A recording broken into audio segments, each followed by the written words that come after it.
I like the camaraderie of it, the energy, and I like the variety. So my belief system is around, if we take action, we'll figure out later how to do things better or the right way.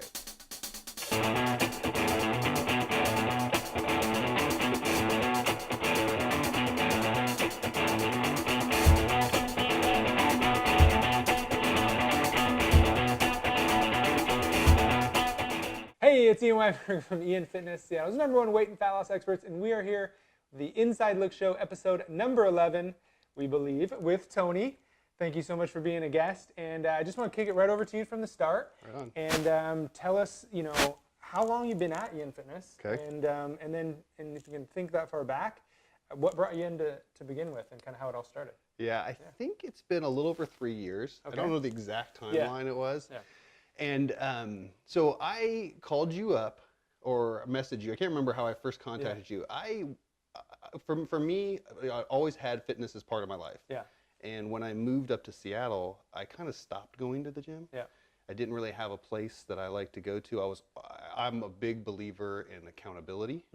Having a partnership, whether it's like in your boot camps or whether it's a one-on-one.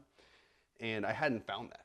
Got it. In so Seattle. you'd kind of come up in your new routine. Yeah. Hadn't found the spot. And I for you. kind of let myself go a little bit. Yeah. And so when I came in, I still remember, so I came in, you and I met. And At Queen Anne. Queen Anne, that's right, at Queen Anne. And you did a questionnaire, and then you took me through a little workout. And I remember I had some goals around weight loss, just overall health. And I think it must have been like a 5 or 10 minute workout. Yeah. I'm like, I'm done. Yeah. Like, I was so done. Yeah. I'm like, this guy's gonna tell me, good luck. Here's how long it's gonna take you to get to your goals. And that's not what you said. You're like, oh yeah, you can do that. Yeah. And you gave me confidence that I could do it. Yeah, good. But I started doing personal training with John. Yeah. And did that for, I don't know, 6 or 9 months. And I saw how much fun everybody was having at boot camp. Yeah. Yeah. Like, Right next to me, I'm like, yeah. I really enjoy these workouts because they're very personalized, and I really needed that accountability, and I just didn't have the confidence. Right. And so I did the personal training Yeah. initially to get myself confident and getting fit. Kind of a And jump then, start. and then jumped into the boot camps, and I've been doing them ever since. I think, Nice. I don't know, 300 something boot Yeah. camps. Probably. Amazing. Yeah. So what were your initial goals were like around the weight loss and kind of overall health? Did you get that from that personal training, or was it along the way, or kind of like, if you can remember where you're? Yeah. So kind of I mean, stats? so from I don't think I really had that many like statistical goals. Yeah. I think I wanted to lose 10 or 15 pounds at the time, which I have done. But it was about just my overall health. Yeah. And one of the things that I think about is, what do you want your fitness to be when you're in your 60s and your 70s? Yeah. Right. And that starts now. Right. So if you every year it gets harder and harder to get to where you want to be. Sure. And so it's going to take more work. And It gets harder to get there if you wait that long. If you wait longer, right? So for me, it was about what is it that I want my life to be like 20, 30 years from now. I don't want to work my whole life, get to that time where you're retired, and you're like, you can't travel and do all the things you want to do because you didn't take care of your body. Right. So that was one of my goals. And then the other one is around just being a role model for my family, for my kids, for my wife, about fitness being a part of your life. Yeah. But just from the weight loss, lost I think over 15 pounds, like 3 or 4 sizes and belt size. Wow. Like, And you can work out for more than 10 minutes now. Yeah, and a little bit longer than 10 minutes I can make it. So two things I want to ask.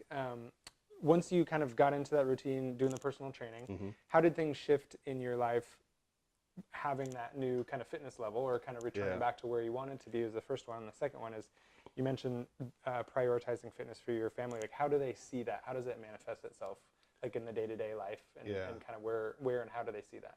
Well, so that's some big questions. Yeah. Those are big questions. I think for me, how it helped me, and like how it affected my life, was just energy level, from exercising more and eating better, and just being more fit and having more energy. Yeah. That made a huge difference for me at work, with my family. Yeah. And then I think, how it manifests itself from a personal level, I think you see other people making choices that whether or not you influenced or not, you don't know. But doesn't really matter to me. So you're saying you're seeing other people make choices. Yeah. Got it. Yeah.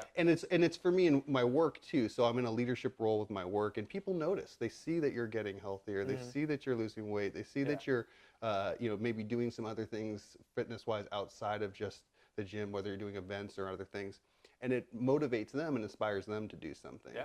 And for me, that was like a big part of why I was doing it. Paying it forward. Yeah, absolutely. Yeah, that's killer. Yeah, it was funny today. I had my daughter with me, and she's 2.5, and I was doing a training session with somebody, and she's like, every exercise for her is push-ups. I don't know where she got That's her favorite exercise? Well, no, it just doesn't matter what you're doing. Oh, she calls it push-ups? Yeah, it's either you're running or you're doing push-ups. And so, the woman was doing a variety of different things, but she was like, Daddy, it's time, push-ups are over. It's time to go home. Push-ups are over. It's pretty fun. Time to go. But I totally get that, and it's great. I think, my family, recognizes like when I haven't worked out yet, because for me, it's almost like if I haven't done it, if it's got pushed off, I feel a little anxious about it. You know? And then when I come back, I might be a little sluggish for the first few minutes, but then it's like I'm in a good mood, and I think they see that difference. Yeah, mine's this. So I'm a pretty high energy person normally in my life, and it drives my wife crazy sometimes. Yeah. So she'll say to me sometimes in the evening, like if I'm coming home from work and I'm just like going a million miles a minute, she'll be like, "Have you gone to work out yet today?" Because maybe you should. I think there's still another boot camp for you to get to tonight. Get some energy out. Exactly. That's awesome. I love it. I want to talk a little bit about the transition from personal training into the boot camp. Sure. Because you mentioned they're having so much fun. So what is it about the boot camp that's fun for you, and like what's keeping you coming back? I mean, 300 workouts is a lot. Yeah. So what is it that still has that draw for you? Well, I think first off, the fact that you get to do something different every single time. I mean, I think even if it's the same workouts in a different combination, it's still different. Also, the accountability of the trainer and the other people that are there. You get friends that are going now that you've made there, and they're texting you, "Hey, you going to boot camp tonight?" Or you get a trainer texting you, "You coming to boot camp tonight?" That helps keep you going. Totally. But I like the camaraderie of it, the energy, and I like the variety. Yeah, awesome. Yeah. That's great. Yeah, I think it's a good testament to the coaches that are running those training sessions too, that the folks that are still coming in and still feeling, a challenge and seeing the results they're looking for. That's so much of it is the coaches. Yeah, they're great. Yeah, the personalities make a big difference. Well, I know, and we were talking a little bit before we were rolling, that you've now kind of transitioned your fitness even to a new challenge, doing Spartan races. So tell me a little bit about that. Tell me your first one, because you mentioned the first one didn't necessarily go the way you wanted, yet it still had an effect on you. Yeah, the darn twister. Yeah. We're going to have to talk about that. You're going to help me get past that one. So I did the first one last September, and you guys had done the OCR training. Right. So and for those of you who don't know, the obstacle course racing, what we're talking about, Spartan racing, is one of the renditions they have these days, and it's basically you're challenging yourself both via running. It's between 3 to 13 miles or so, depending on the race, with tons of obstacles thrown in for fun, right? As if the running wasn't hard enough, whether you're carrying buckets or sandbags or getting across monkey bars or different stuff. So you and we had a special training. You guys had special training for it. So the obstacle course racing, the OCR training, and I signed up for that, thinking, hey, I'd like to try to do this, and we did the Spartan race, or I did the Spartan race in September, and I will say that it was not as hard as I thought it was going to be the first time. I was prepared for it to be so much more difficult, but what I found out later is that probably wasn't the hardest course. Okay. But and then we did the Tough Mudder with a group, another similar thing, right, with a group from IanFitness all together. But when I did that first Spartan race, I just had so much fun because it wasn't about like what time did I get or what place did I finish in. It was just, I just wanted to finish it, right? I just wanted to complete it the first time. And I had so much energy when I finished it. Like I wanted to go run the race again. Right? You probably weren't running fast. And it was a shorter one, right? So it was only 4 miles, but I was like, I want to do it again. So I immediately signed up for 2 more races. Yeah, awesome. And did another one in October down in California, and then did the longer one, the 13-mile one down in California as well, in November. And for me now, those have become kind of my next goal, and we always have to have some type of goal, Totally. right? And so for you me, don't need to lose weight anymore. right. So It's not what's the really next about thing? that for me. So it's this challenge of how can I, compete without having to like put myself in a position of trying to beat somebody. Mm-hmm. Not that there's nothing wrong with that. It's just that's not why I'm doing the races. Yeah. I'm not doing the races to try to get the best time. Right, you're competing against yourself. Competing against myself. And right now my goal is to run a clean race, to finish a race and make it across every obstacle. Yeah, awesome. That's why I joke about the twister. Which is my nemesis. No joke. That's my nemesis. That's awesome. So I've already done one this year. My goal this year is to complete two their trifectas, so the 3 distances twice, so to compete 6 races. Awesome. 6 races. I love it.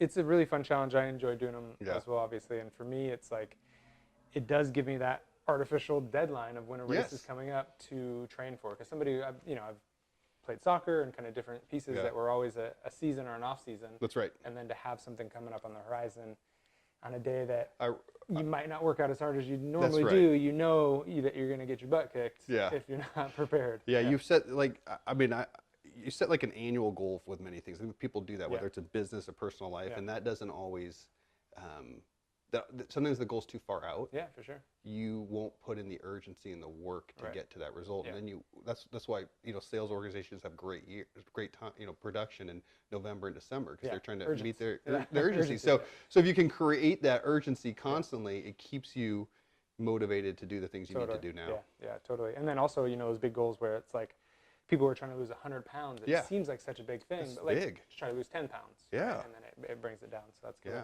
So it really sounds like, based on like, you moved to Seattle, you took action, you got a personal trainer. Yeah. You signed up for a race, you get across the finish line, you sign up for 2 more before you get home. So what is it about you that's so kind of like default action? Yeah.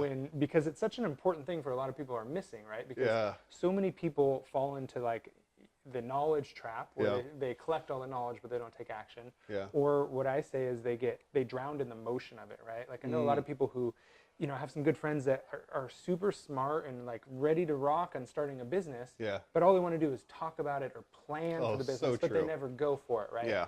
And for me, it's like, I'm not that smart and I'm not great at planning, but I take action, right? Right. And I think you're the same way. So figure things out later. Yeah. So what is it about you that like is default action like that? Yeah. I wish I knew the exact answer to that. Has it always been that way for you? It has. Yeah. There's a joke in my family that I'm a shark. Daddy shark, daddy shark, daddy shark, daddy shark. Like if you stop moving, you die. Yeah. Because I'm always like if I'm around the house, I just keep moving and keep doing something and picking something up. Right. But like you're saying, like so my belief system is around if we take action, we'll figure out later how to do things better or the right way. Because I don't think in many cases, there's not a wrong way. It's the lack of taking action that causes people to not reach their goals. Right. Whether it's fitness, whether it's in business, whatever it might be. Yeah. And that's what I do. So I do a lot of business consulting, and one of the biggest challenges that folks have is that they want to know everything before they take action. Yeah, totally. And you could say the same thing about fitness or dieting. Like when I know more about it, or if I understand it better, then I can. That's not what's gonna. Yeah. That's not what's going to get you there. Action's what's going to get you there. Totally. Yeah. Yeah, absolutely. Yeah, I mean, it's, you can do the research on all the diets. That's right. And during that process, you're going to continue to get further away from being in shape. Right. But the truth of the matter is, if you choose any of them and you go in all in on it, you're going to be successful. That's right. But the longer, and then also indecision is in itself a decision, right? It is. You're actually making a decision not to do anything. Absolutely. I think it was Powell, who said that, like, you only need 70% of the information to make the right decision. Yes. Because the truth is, you're never going to find out everything, whether it's like a military tactic or whether it's business or fitness related. Like you have to obtain the information that's there, and then you make a decision, you take action, and if it's the wrong one, then you can course correct. Then you can figure it out later. Totally. Yeah. Yeah. It's one of the things that I really urge. And first of all, congratulate people with when they start on their fitness journey. Yeah. But then it's not over. You gotta there is no finish line. Yeah. Keep taking action. So that's awesome. There's no finish line. Yeah. And then I wanted to thank you. You recently invited me into your corporate world to come in and do a presentation. So that was really awesome. I appreciate the opportunity to do that and share with Tony's audience some of the mindset. And if tips you're and watching tricks, and you right? need somebody to speak on motivation, Ian's your guy. Yeah, I'm happy to help. Well, cool, man. It's been awesome having you be a part of the community because you're a personality that we enjoy having for sure, whether it's the boot camps or the races and all that stuff. Yeah. And I think we're going to see each other on the start line or the finish line sooner than later. Well, year, if you wait around long enough to see me at the finish line. Yeah. I'll be stretching out. Yeah, exactly. Be prepared. Yeah. Well, awesome, man. I'm really glad that you found us a few years ago and got you started and gave you that little piece of belief to begin with, which is all it takes. And thanks for being a guest. Oh, thanks for having me. I appreciate all the work you guys do. Yeah, awesome. Well, thanks so much for watching. Make sure you subscribe down below so you can watch some previous episodes as well as some potential future episodes. And we'll see you next time.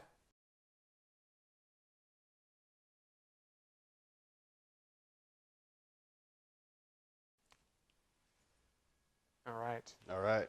Tim's usually like, do it again. No, do the whole thing over again.